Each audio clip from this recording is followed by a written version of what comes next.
मुझे थर जो जय हाल पूछें तर रूई वेंदे। इसका मतलब यह है कि मुझसे अगर थर का हाल पूछोगे तो यकीनन रो दोगे। जी, हम मौजूद हैं थर पार्कर में। मैं हूं ज़ीशान मलिक और आप देख रहे हैं प्रोग्राम हम लोग। और हम लोग की टीम यहाँ थर इसलिए आई है कि जो खबरें हम पढ़ते हैं कि यहाँ पर नौमौलूद बच्चे दम तोड़ जाते हैं, लोग ग़िज़ाई किल्लत का शिकार है, उन तक पानी नहीं पहुंचता, वो जान सकें, देख सकें और आप तक हकाइक पहुंचा सकें। थर दुनिया का 17वां तवील सहरा है। इसका 80% हिस्सा हिंदुस्तान में है, 20% हिस्सा पाकिस्तान में है।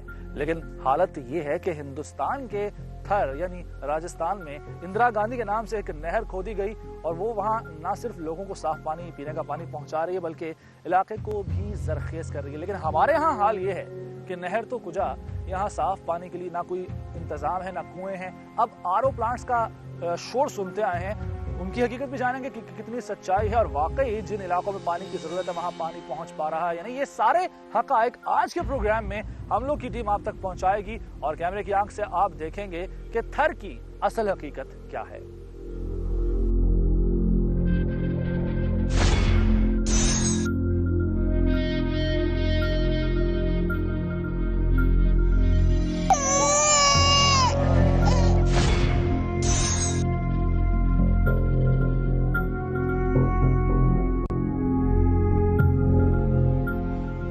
मिठी शहर के नवाही इलाका धर्मानी कॉलोनी है, यहाँ मैं पहुंचा हूँ और एक शख्स प्रेमचंद का घर है ये। उनसे बात करेंगे, जानेंगे कि उनको क्या क्या मसाइल हैं। जी प्रेमचंद, ये बताइएगा कि कितने बच्चे हैं आपके? मेरे अभी एक लड़की एक लड़का, 2 हैं। उसके बाद 4 बच्चे हुए थे, वो फौत हो चुके हैं। यानी क्यों फौत हुए, कैसे फौत हुए? बीमारी की वजह से। क्या बीमारी थी? आप अस्पताल लेके गए थे उन्हें? हाँ बिल्कुल। तो इलाज नहीं हुआ उनका वहाँ पर? इलाज नहीं होता था, वो वहाँ एक्टिवेटर पड़े होते थे, लेकिन हम यही सोचते जब रखते थे तो बच गए, हमारे मर गए तो अल्लाह के। यही होता था कि इलाज मुझे उनमें से मुतमईन में कभी भी नहीं था। मेरे 4 बच्चे वहाँ फौत हुए, वो मैंने अपनी आंखों से दम तोड़ते हुए देखे। उसके अलावा कई मैंने 100 की तादाद में बच्चे वहाँ मरते हुए मैंने वहाँ देखे थे, लेकिन इलाज से बिल्कुल मुतमईन थे।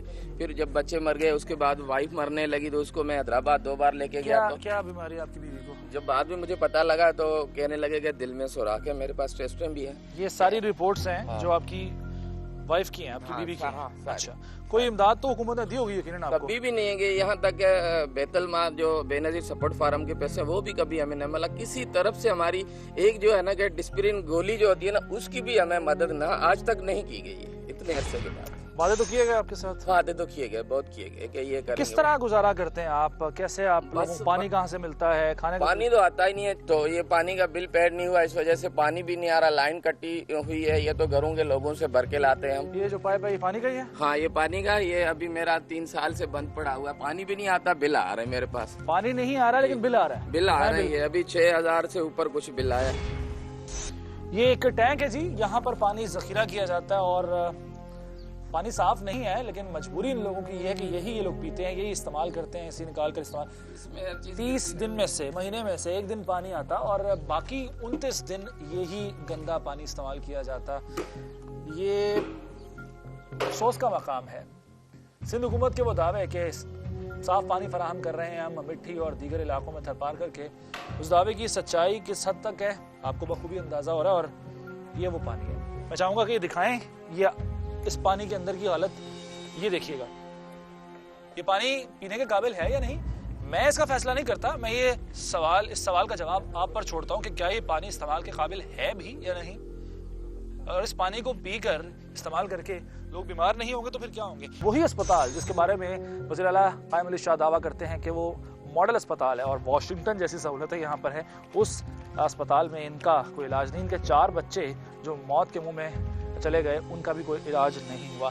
तो प्रेमचंद साहब ये बताइएगा कि बच्चों की हलाकत की वजह आपके ख्याल में क्या है? क्या डॉक्टर्स क्या बताते हैं? 4 बच्चे डॉक्टर ये बता देंगे अपनी वाइफ को जो है ना फ्रूट खिला दें, दूध खिला दें, इस तरह का वो हमें मशवरा देते हैं कि हम 200 रुपये दिहाड़ी कमाते हैं बड़ी मुश्किल से।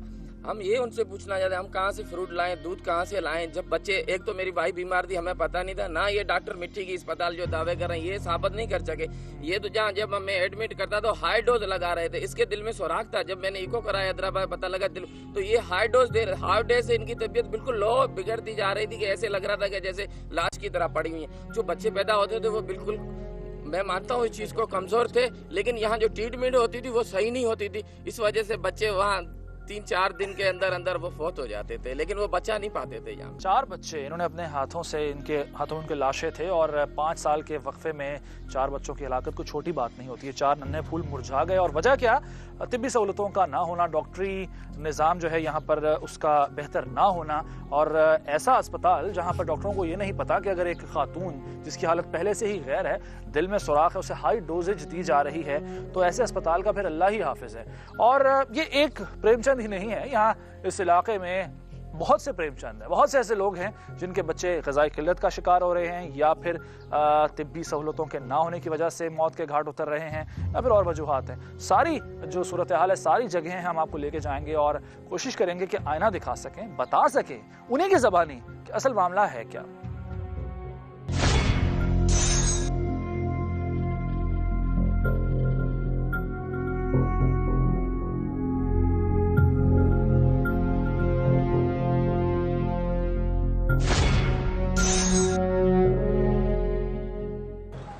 और अब मैं पहुंचा हूं डिस्ट्रिक्ट हेडक्वार्टर अस्पताल मिट्टी, जिसके बारे में सिंध हुकूमत ये दावा करती है कि यहाँ सहूलियात बहुत अच्छी हैं और मॉडल अस्पताल भी इसे करार दे चुके हैं वज़ीर आला सिंध कायम अली शाह। किस कदर मॉडल अस्पताल है ये? क्या वाकई यहाँ पर अमवात नहीं होती? क्या वो हलाकतें जो हम पढ़ते आए हैं वो सिर्फ अफसाने हैं या हकीकत है? ये जायजा लेने के लिए यहाँ आना बहुत ज़रूरी था। तो आए चलते हैं और अस्पताल की ना सिर्फ सूरत हाल का जायजा लेते हैं बल्कि लोगों से बात भी करते हैं।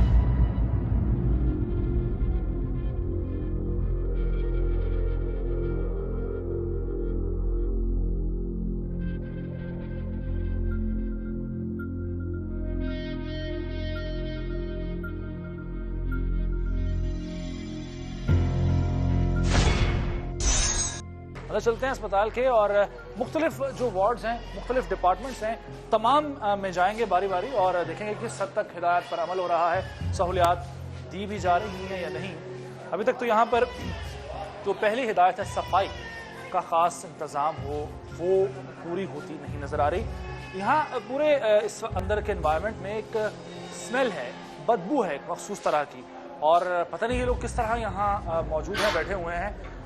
फर्श पर बैठी हुई हैं ख़वातीन, कसम पुरसी की हालत में हैं और कोई इनका हाल पूछने वाला नहीं है, और यहाँ पर अपने बच्चों को लेकर बैठे हुए हैं और इलाज का इंतज़ार कर रहे हैं। बदबू यहाँ शदीद है।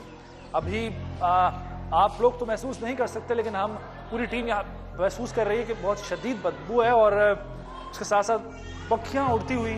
ये अस्पताल है, अस्पताल जहाँ सफाई होनी चाहिए, क्योंकि सफाई होगी तो ही बेहतर इलाज हो सकेगा। सफाई नाम की कोई चीज़ यहाँ नहीं है। बदबू शदीद है, शदीद बदबू है। गंदगी का हाल ये आपके सामने है, ये हमने नहीं किया, ये पहले से मौजूद है यहाँ, और ये हालत है उस मॉडल अस्पताल की कि जिसे बेहतर होना चाहिए। सामने वॉशरूम है, वॉशरूम को भी आपको दिखा देते हैं कि क्या हाल है। और ये है जी मॉडल अस्पताल का मॉडल वॉशरूम, जिसमें पानी के नल तक नहीं लगे हुए। वॉश बेसिन्स में पानी तो खैर दूर की बात है, और आप खुद ही अंदाज़ा कर लीजिए कि सिविल अस्पताल मिट्टी में किस कदर सहूलियात हैं।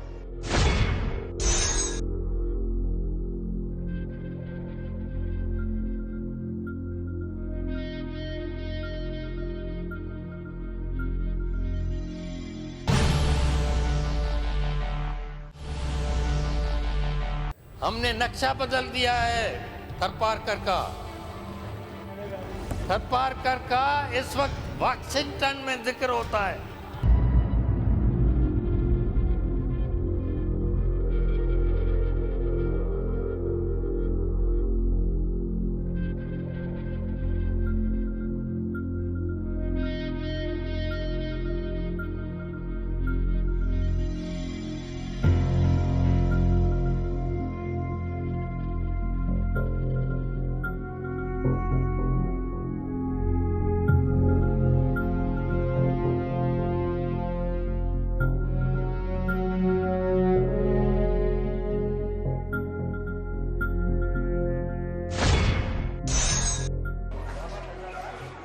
ये नर्सरी यूनिट है दरवाजे का हाल आप देख लीजिए, आपके सामने है। और नर्सरी यूनिट में एक और बात भी आपको बता दूं मैं कि हर एक शख्स की रसाई नहीं होनी चाहिए, लेकिन हम यहाँ पर देखिए अंदर आ गए हैं और ये छोटे छोटे बच्चों को रखा गया है इंक्यूबेटर्स में, और 4, 5, 6 इंक्यूबेटर्स हैं यहाँ पर, छोटे मासूम बच्चे। और नाज़रीन ये देखें यहाँ पर क्या सहूलियात हैं। आज इनसे बात करते हैं जो इंचार्ज यहाँ मौजूद हैं और इनसे जानते हैं। अस्सलाम वालेकुम, आपका नाम? अब्दुल रहमान साहब, ये जो अभी अस्पताल में हम आए हैं, बड़ी बदबू है यहाँ पर, सफाई नहीं है, और ख़ासतौर पर जो बच्चों का अवार्ड होता है वहाँ तो सफाई ज़्यादा होनी चाहिए क्योंकि बड़े हसास होते हैं। क्या वजह है जी इसकी? ये तो सर मैनेजमेंट का काम है। आप इसके लिए मैनेजमेंट से बात करो, हमारा काम तो बच्चे को केयर प्रोवाइड करना। अच्छा, आप समझते हैं? हम अपने हमारा ये जो NICU है इसका मैं इंचार्ज हूँ, मैं इसको संभाल रहा हूँ। यहाँ पर मैंने इसको जो है सही तरह मैनेज किया, यहाँ सफाई भी है, सब कुछ है। यहाँ सफाई है? जी, आप समझते हैं ये साफ है? बिल्कुल साफ है, इस इलाके के हिसाब से ये बिल्कुल साफ है। अच्छा, हाँ। तो ये बताइएगा कि इंक्यूबेटर्स कितने बड़े हुए हैं यहाँ पर? हमारे पास टोटल 13 इंक्यूबेटर है। सारे वर्किंग हालत में हैं? जो नहीं 13 वर्किंग में है, 2 जो है आउट ऑफ ऑर्डर ये है। दिखा देंगे आप जरा इंक्यूबेटर्स हमें, ताकि जी। आए साथ आ जाएं। अच्छा जी, ये इंक्यूबेटर्स हैं और ये देखिए ये गवर्नमेंट, मैं एज NGOs की तरफ से। आप NGO की तरफ से हैं यहाँ पर, तो हुकूमत की तरफ से कोई डॉक्टर अपॉइंट नहीं किया गया? नहीं, डॉक्टर है यहाँ पर, 4 पीडियाट्रिशियन है, हर शिफ्ट में एक वो है, मतलब डॉक्टर होता है हर शिफ्ट में। ये इंक्यूबेटर साफ है? देखो इसको हम मतलब कलर के हिसाब से, कलर का थोड़ा मसला है, कलर क्योंकि पुराने इंक्यूबेटर है, नए नए गवर्नमेंट ने दी नहीं है। नए इंक्यूबेटर ये तो तकरीबन 10-15 साल पुराने इंक्यूबेटर है। नई इंक्यूबेटर गवर्नमेंट ने नहीं दी है, गवर्नमेंट से रिक्वेस्ट की गई, दरखास्त की ये भी नहीं दी है, ये भी हमने कितनी बार, ये हुकूमत ने दी है? नहीं, ये कहाँ से? NGOs नहीं दिए, ये इंक्यूबेटर्स भी NGOs नहीं दिए। ये हाल है जी, हुकूमत का फर्ज होना चाहिए कि वो यहाँ पर इंक्यूबेटर्स भी फराहम करे बच्चों के लिए। और पाकिस्तान इस्लामिक मेडिकल एसोसिएशन है फीमा, मैं उसकी तरफ से काम करता हूँ। ये थेरापीज, ये सारा, ये जो ऑक्सीजन लाइन आपको नजर आ रहा है, ये सारा हमने करवाया। गवर्नमेंट में ऑक्सीजन है? ऑक्सीजन है बिल्कुल। रेशो क्या है बच्चों की हम बात की? हमारे पास इस मंथ जो तकरीबन 68 पेशेंट एडमिट हुए बच्चे। जी। अच्छा, इस नर्सरी में। अच्छा। और उसमें 11 बेबी के डेथ्स हुए। ये मासूम बच्चे जिनका कसूर सिर्फ इतना है कि एक ऐसे माशरे में पैदा हो गए हैं जिसके हुक्मरानों को इनका ख्याल नहीं, इनकी बुनियादी जो इनकी ज़रूरियात हैं, इनके हुकूक हैं, वो पूरी करने के ये हुक्मरान रवादार नहीं हैं, उनको कोई एहसास नहीं है। सिर्फ इन बच्चों का कसूर इतना सा है।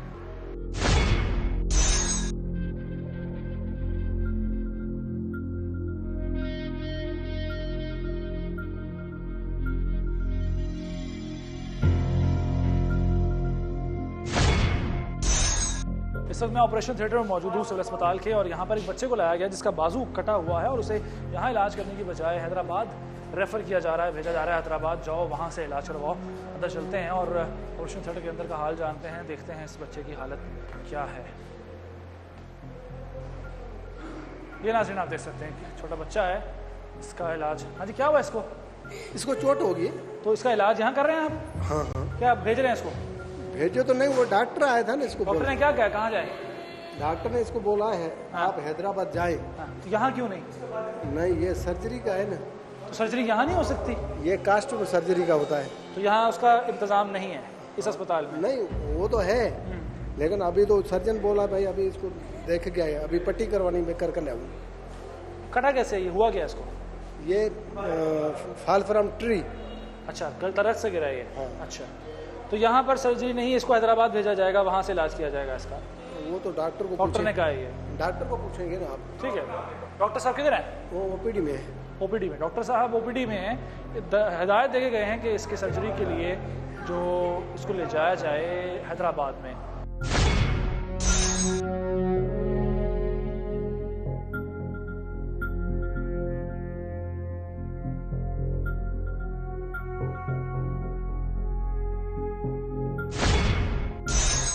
और अब अस्पताल के आउटडोर यूनिट की तरफ चलते हैं, यहाँ के हालात जानते हैं।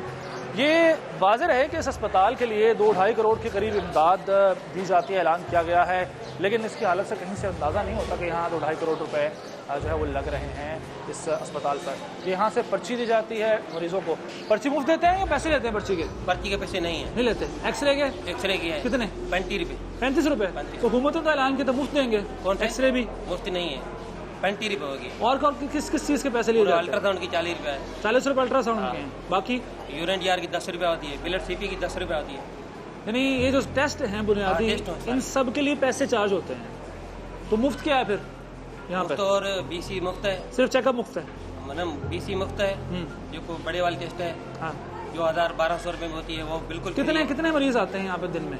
तकरीबन 350-400 मरीज होते हैं। 300-400 मरीज होते हैं। 300-400 मरीज यहाँ आते हैं रोजाना की बुनियाद पर। 35 रुपये एक्सरे पर्ची के लिए जाते हैं, 40 रुपये अल्ट्रासाउंड के लिए ले जाते हैं। और इन 300-400 मरीजों में से अगर आधे भी एक्सरे करवाएं और 35 रुपये के हिसाब से लिया जाए तो सोचिए कि रकम कहाँ तक जा पहुँचती है, पैसा कहाँ जाता है, इसके इस्तेमाल में आता है, ये नहीं पता। क्योंकि अगर तो ये अस्पताल पर लगता हो तो दिखाई दे यहाँ पर ये दरो दीवार, ये बदबूदार फर्श, ये टूटी हुई खिड़कियाँ, ये लकड़ी के बेंच, यहाँ मौजूद कसम पुर्से की हालत में मरीज ये बताते हैं कि यहाँ वो पैसा नहीं लग रहा। अस्सलाम वालेकुम। अल्हम्दुलिल्लाह।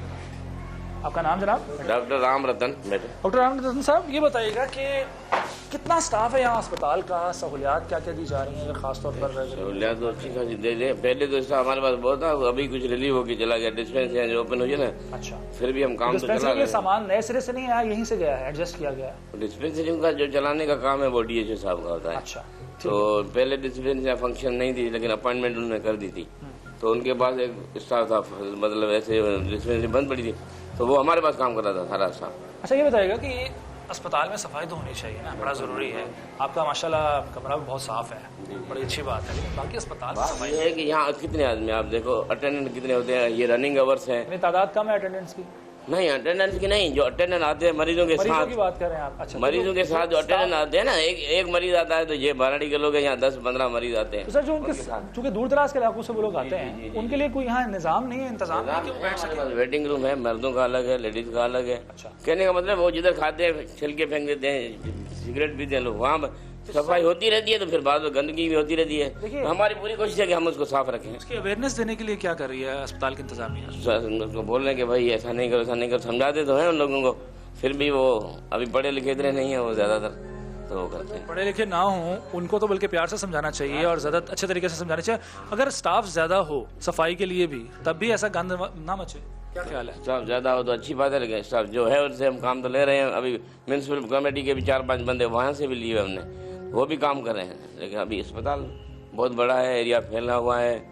अस्पताल के बिल्कुल सामने जी एक प्राइवेट डॉक्टर बैठा हुआ है जो इलाज कर रहा है। ये जी, तो जी। वही मिसाल हो जाएगी कि पानी का कोई तालाब हो और उसके सामने कोई पानी बेच रहा देखो, हो। हमारे पास 3 शिफ्टें होती हैं। वो जो डॉक्टर यहाँ पर बैठे हमारी शिफ्ट में यहाँ ड्यूटी करते हैं सारे, फिर बाद में वो करते हैं तो करते भी होंगे।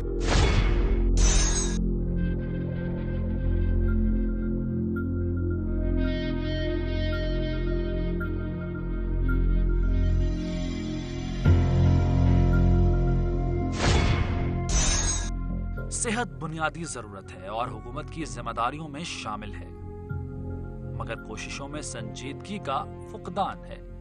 इस डिस्पेंसरी का हाल ही देख लीजिए। यहाँ बड़ा सामान गल सड़ रहा है, लेकिन मजाल है कि किसी मरीज के काम आ जाए।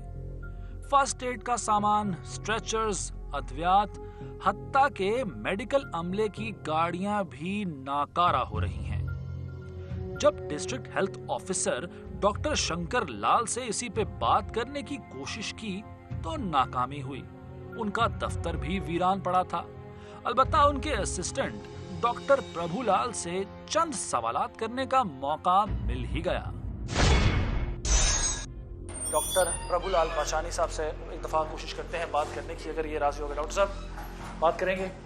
नहीं, मैं मजाज नहीं हूँ बात करने का। मजाज नहीं, ये तो बता तो दीजिए कि जो बाहर गाड़ियां खराब खड़ी हुई हैं जिन्होंने जाना था हेल्थ की सहूलियात देने के लिए, ये सब मोबाइल डीएचओ साहब ही जवाब देंगे, मैं नहीं, मजाज नहीं। आप मजाज नहीं। डीएचओ साहब कहाँ पे हैं? डीएचओ साहब हैदराबाद मीटिंग। हैदराबाद में। तो यहाँ कौन होता है फिर उनके, जब वो नहीं होते तो इंचार्ज तो आप ही होते हैं ना? मैं आप मुझे मेरे पास आज चार्ज भी नहीं है। अच्छा, इंचार्ज किसके पास है? चार्ज के डॉक्टर शंकर लाल के पास है। डॉक्टर शंकर लाल साहब तो डीएचओ है ना, तो यहाँ मौजूद ना हो तो असिस्टेंट तो आप है ना उनके? नहीं, मैं छुट्टी पर था, जी। आज आया हूँ। चार्ज वो दूसरे जो सामान पड़ा हुआ है सारा, जो स्ट्रेचर वगैरह हैं, बाकी ऑपरेशन थिएटर में इस्तेमाल होने वाला सामान, वो अस्पताल में क्यों नहीं दिया जा रहा है, ये तो बता दीजिए। ये डीएचओ साहब भी बताएंगे, ये डीएचओ साहब बताएंगे, आपको कुछ नहीं बताना। अच्छा, ये बता दीजिएगा जो तादाद डॉक्टरों की आसामियाँ 300 अभी भी खाली हैं, 456 डॉक्टर। मैं मजाज नहीं हूँ।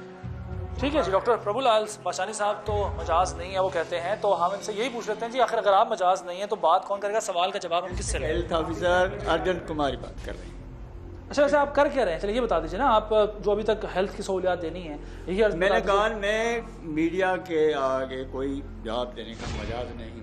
मजाज नहीं है। आवाम को जवाब देंगे? आवाम को जवाब देने का मजाज भी नहीं है आप? मैं नहीं दूंगा, डीएचओ ही देंगे। यानी आवाम को यहाँ पर जवाब देने के लिए कोई नहीं होगा? रिस्पांस उनकी है। आप असिस्टेंट डीएचओ तो है ना जनाब? नहीं, जवाब आपका फर्ज तो बनता है ना? जिम्मेदारी उनकी होती है। आप ये बता दीजिए ना, आपका फर्ज है क्या? आपके फराइज में क्या शामिल है? फिर आपके फराइज में क्या शामिल है? मेरे फराइज में डीएचओ जो डायरेक्शन लेगा वो करूंगा। यानी आप सिर्फ डीएचओ साहब के लिए डायरेक्शन पर, आवाम के लिए नहीं है यहाँ पर? मैं डीएचओ जो डायरेक्शन लेगा ये करना है बस। तनख्वाह आपको डीएचओ साहब देते हैं? बिल्कुल, सरकार की तरफ से। सरकार की तरफ से आते हैं ना, सरकारी मुलाजिम है ना आप? क्या? और सरकार जो है वो आवाम को जवाब दे होती है, तो आप मजाज कैसे ना हुआ फिर? डीएचओ साहब हेड हैं ऑफिस के। हेड तो है वो ऑफिस के, लेकिन वही- मैं तो आपसे वही हर बात मैं है। आपसे कोई ऑडिट करने तो नहीं है शाम मैं को तो आपसे सिर्फ सवाल का जवाब मेरे देना चाह पास रहा हूं। ऑडिट के कोई पावर नहीं होता बिल्कुल जाहिर है नहीं आपके पास। जाहिर लेकिन आप ये तो शाम बता को दीजिए वो ना कि मिलेंगे। सामान अस्पताल में पहुंचना चाहिए, वो क्यों नहीं पहुंचा? शाम को डीएचओ साहब आ जाएंगे, शाम को उनसे बात कर लेंगे। ठीक है, आपके पास फिर इख्तियार किस चीज का है? मेरे पास कोई अख्तियार नहीं है, अख्तियार सब डीएचओ का होता है। उफ, लिखते हैं ये फिर करना आपको है। डॉक्टर साहब फिर यहाँ पे नहीं होना चाहिए, इसका मतलब है अगर आपके पास इख्तियार किसी चीज का नहीं है तो मुझे वो जो डायरेक्शन देते हैं उसी पर करते हैं। आप सिर्फ डायरेक्शन पे चलते हैं? डायरेक्ट में मजाज नहीं किसी बात। डॉक्टर प्रभुलाल असिस्टेंट डीएचओ की सीट पर बैठने के मजाज तो हैं, तनख्वाह वसूल करने के मजाज भी हैं, लेकिन खुद को आवाम को जवाब देने का मजाज नहीं समझते। वो जवाब दें या नहीं, गफलत का जिम्मेदार कौन है, नाजरीन को ये जवाब जरूर मिल गया है।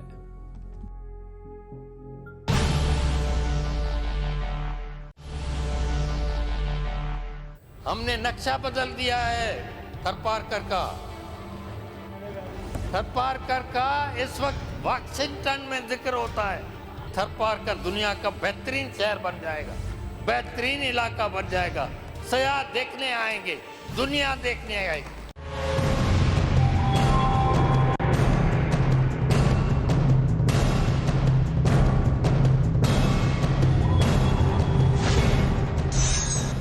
थर के लोगों की हालत इज़्ज़ार पर ही बात करने के लिए member provincial assembly Mahesh Kumar Balani साहब के साथ मैं मौजूद हूँ। उनसे बात करता हूँ, जानता हूँ कि थरवासियों की बेहतरी के लिए ये क्या कर रहे हैं, हुकूमत क्या कर रही है और अभी तक सूरत हाल में बेहतरी क्यों नहीं आ रही। महेश कुमार साहब, शुक्रिया आपने वक्त दिया। ये बताइएगा, हर साल अमवात हो रही हैं ग़िज़ाई किल्लत की वजह से, कहत की वजह से, और बच्चों की अमवात हो रही हैं बेहतर सहूलियात मेडिकल ना होने की वजह से। सूरत हाल में बेहतरी क्यों नहीं आ रही? देखिए, ये कहना कि कुछ नहीं किया गया है या ये ड्राउट की वजह से हो रहा है या भूख की वजह से हो रहा है, ये कॉन्सेप्ट सही नहीं है। यहाँ ड्राउट जो है वो ड्राउट यहाँ जो लोगों की तकालीफ है उनको एक्सपीडाइट ज़रूर करता है, और यहाँ ये खिता जो है 22,000 स्क्वायर किलोमीटर पे है, और ये एंटायरली जो दूसरे हमारे मुल्क के डिस्ट्रिक्ट्स हैं कुछ हो सकते हैं बलूचिस्तान के, लेकिन काफ़ी डिस्ट्रिक्ट्स के एंटायरली डिफरेंट यहाँ की कंडीशन है। यहाँ लोग जो हैं वो बिल्कुल रिमोट एरियाज़ में हैं और पावर्टी है। पावर्टी दूर करना भी तो गवर्नमेंट का काम है। मैं आता हूँ ना, असबाब के साथ उनको हल करने के हवाले से आता हूँ। तो पावर्टी के हवाले से सोर्स ऑफ इनकम अवेयरनेस के भी है मसले, और इलिटरेसी के भी हैं, और अर्ली मैरिजेस का भी है, मल्टीपल प्रेगनेंसीज ये भी एक इन काजेज़ में आता है। यहाँ ये कहना कि भूख की वजह से हो रहा है, मेरे ख्याल में ये थर की औरत के हवाले से कोई भी ऐसी माँ थर में नहीं होगी जो ये समझे कि मैं खाना नहीं मिल रहा है और खाना नहीं खाऊं, बच्चा हम भले। अस्पताल गए थे, न्यूट्रिशनिस्ट वहाँ पर थे, उन्होंने बताया कि जो औरतें आती हैं ग़िज़ाई किल्लत का शिकार होती हैं, उन्हें प्रॉपर ना तो उन्हें डाइट मिलती है, खाना नहीं मिलता जिसकी उनको ज़रूरत होती है, जिस्म को ज़रूरत होती है। ये वहाँ के न्यूट्रिशनिस्ट ने हमें बताया, ये हमारी अपनी कही नहीं, ये सही बात। देखें, न्यूट्रिशन का मैं पावर्टी के हवाले से तो बात कर रहा हूँ, न्यूट्रिशन के हवाले से यहाँ एक ट्रेडिशन, वहाँ जो लोग जिसके पास जितने वसाइल, ये नहीं है कि खाने के लिए वसाइल नहीं है, लेकिन यहाँ यूज़ जो करते हैं ज़्यादातर, पहले यहाँ सब्ज़ी जाना भी बहुत मुश्किल थी, अभी सब्ज़ी है या लस्सी है या खीर है, उनसे ये रोटी खा लेते हैं। उनके साथ साथ अवेयरनेस होना चाहिए। जो जरदारी साहब ने इफ्तिताह किया था जिस आरो प्लांट का, सबसे बड़ा एशिया का आरो प्लांट है, 20 लाख यौमिया उसके 20 लाख गैलन यानी कि उसके सफाई उसने करनी है, लेकिन वो नहीं कर रहा। पता है आपको इस बात? नहीं, मुझे पता है, मेरे गांव में लगा हुआ है, वो नहीं पानी मिल रहा है। ये नहीं है कि पानी नहीं मिल रहा है, 5 लाख डेली पानी वो दे रहा है, लेकिन देना पूरा देना चाहिए। उसके हवाले से स्टोरेज टैंक जो है वो अभी अप्रूव हो गई है। क्या सब लोगों को पानी मिल रहा है? जहाँ लगा है वहाँ मिल रहा है। हम चंद घरों में गए, मैं एक मिसाल देता हूँ आपको, उस शख्स को बिल आता है पानी का 6000 बिल आया हुआ है, लेकिन उसका घर पानी नहीं आता। बिल है ही नहीं, सोलर पे है, कहाँ किस गांव में बिल होगा? वो सोलर पे है, मुफ्त पानी मिलता है। जिसने कहा है गलत का है। गांव जो है, मेरी बात सुने, हर गांव में जो है वो सोलर पे है। अच्छा, वहाँ पानी भर के जाते हैं। कोई पानी का एक कहीं से भी पैसा लिया हमें बताएं, हम इंक्वायरी करेंगे और पनिशमेंट करेंगे। तो महेश कुमार साहब ये बताइएगा, आप आखिरी मरतबा सिविल अस्पताल में ठीक कब गए हैं? मैं 10 दिन पहले। 10 दिन पहले गए जी। उसे वज़ीर आला कायम अली शाह साहब मॉडल अस्पताल कहते हैं जी। आप उसकी हालत देखकर कहेंगे कि वो मॉडल अस्पताल है? बहुत अच्छी हॉस्पिटल है। यहाँ तकरीबन मेरे ख्याल में नर्सरी जो है, नर्सरी में 250 से 300 बच्चे एडमिट होते हैं महीने के, और उसमें इंक्यूबेटर्स जो पड़े हुए हैं वो एनजीओ के फराहम करता है, हुकूमत ने। गलत आपने जिसने देखे हैं, वहाँ मौजूद डॉक्टर से हम मालूमात लेते नहीं, ये गवर्नमेंट ने ऑन कैमरा ये चीज मौजूद है। 2-3 हो सकते हैं दिए हों, लेकिन ये गवर्नमेंट ने किए हैं। 13 में मैंने खुद ने तो ये नर्सरी के लिए गवर्नमेंट को सपोर्ट किया था, जिसने भी दिए हैं, लेकिन काम तो कर रहे हैं ना। तो पुराने इंक्यूबेटर है, नए नए गवर्नमेंट ने दी नहीं है। नए इंक्यूबेटर ये तो तकरीबन 10-15 साल पुराने इंक्यूबेटर है। मुफ्त इलाज।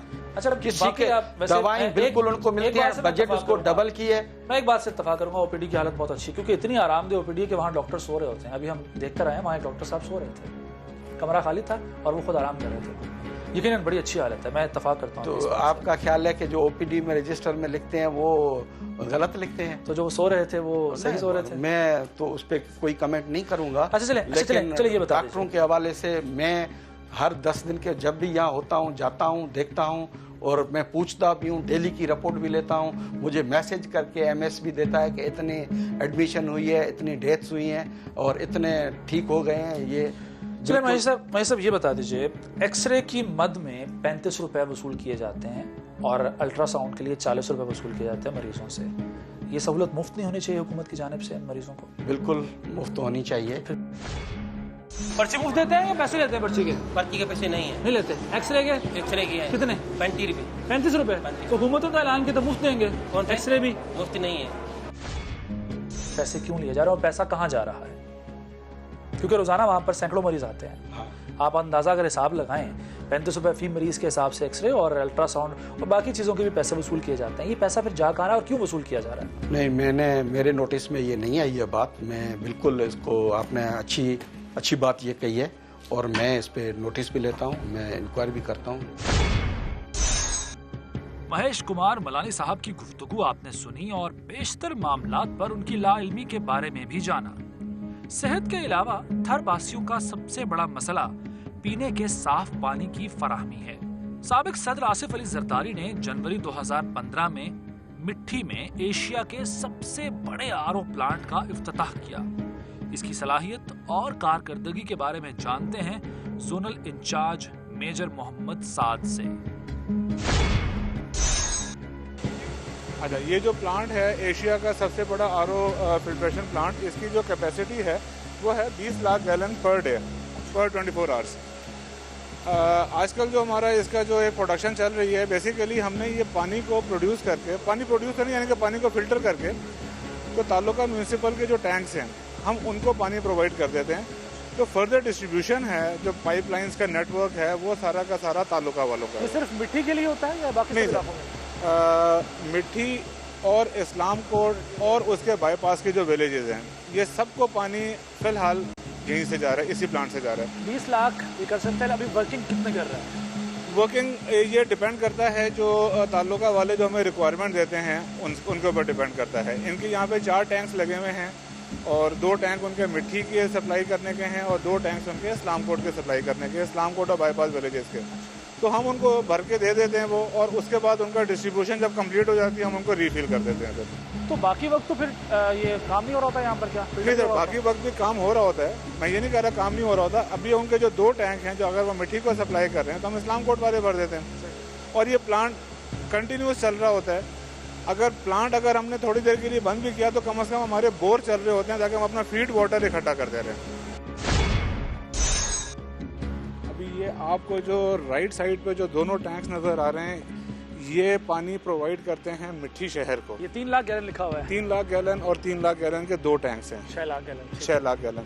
अभी ये 6 लाख गैलन जो है ये मिट्टी शहर के हैं। उसके आगे जो 2 टैंक्स हैं वो हैं 1.8 मिलियन इसके, सॉरी के 18 उसके 1,80,000 और 1,80,000 वो इस्लाम कोट शहर और इस्लाम कोट के जो बाईपास विलेजेस हैं उसके लिए वो जाता है। बढ़ाया जा सकता है? इसके बढ़ाने के लिए भी कोई काम हो रहा है? सर, इसके बढ़ाने के लिए काम हो रहा है। अभी पिछले दिनों पब्लिक हेल्थ वालों के यहाँ पे कोई मीटिंग वगैरह हुई थी, उसके अंदर अभी ये इसके प्रोबेबली 1 मिलियन के या 2 मिलियन के वो टैंक्स बना रहे हैं, नए टैंक्स बन रहे हैं। ठीक है, तो ये बताइएगा कि यहाँ चूँकि पानी आप बता रहे हैं कि 20 लाख की कैपेसिटी इसकी अपने काम करने की है। जी जी। तो अगर इसकी स्टोर करने की कैपेसिटी बढ़ा दी जाए तो बाकी इलाकों का भला नहीं हो जाएगा फिर इससे? बहुत भला होगा, बहुत ज़्यादा भला होगा। तो फिर डिले किस चीज़ में आ रहा है सर?